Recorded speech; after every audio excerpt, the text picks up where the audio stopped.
د پاکستان کریکټر شاهین اپریدي په ویډیو کې نجلۍ ته څه ښکاره کوي.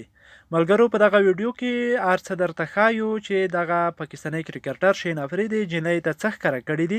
آیا کمیس او پرتوګ یې ایستلی دي یا نه، خلکو ورپسې دروغ ګڼلی دي یا همداسې رښتیا شوي دي یا نه دي شوي.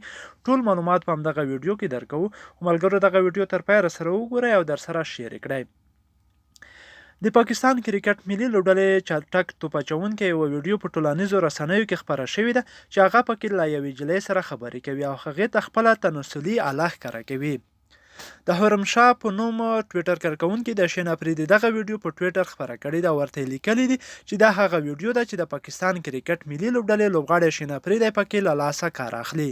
هغه وایي چې شاهین اپریدي وایي چې خبرې کوم، خو څو دقیقې وروسته بیا هغه په ویډیو کې خپله تناسلي آله ښکاره کوي.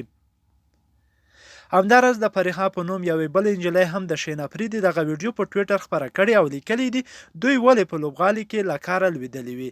لامل یې دا دی چې دوی ټوله ورځ له نجونو سره غږیږي.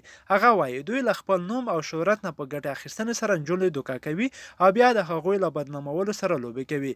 هغه همداراز لیکي چې نورې ویډیوګانې به هم ژر خپرې کړي.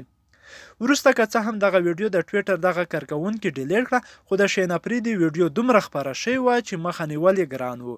دا لومړی ځل نه دی چې د شاهین اپریدي دا ډول ویډیوګانې خپرې شوې دي، بلکې تر دې مخکې هم د شاهین اپریدي دا ډول یوه ویډیو په ټولنیزو رسنیو یوې نجلۍ خپره کړې وه.